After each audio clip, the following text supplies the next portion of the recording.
Буквально 2 раза копнули, выпала монетка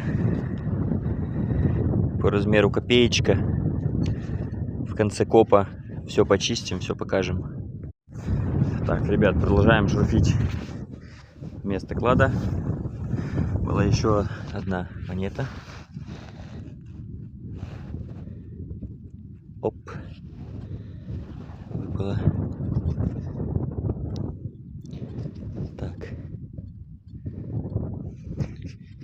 сейчас немножко очищу и покажу. Ребят, почистил бронзовой щеточкой.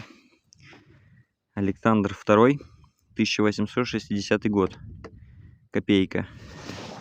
Отлично, ищем дальше. Так, вот такой вот итог у нас получился. Порядка 25 монет. Александровские, Николаевские, серебро. Вот такой вот итог.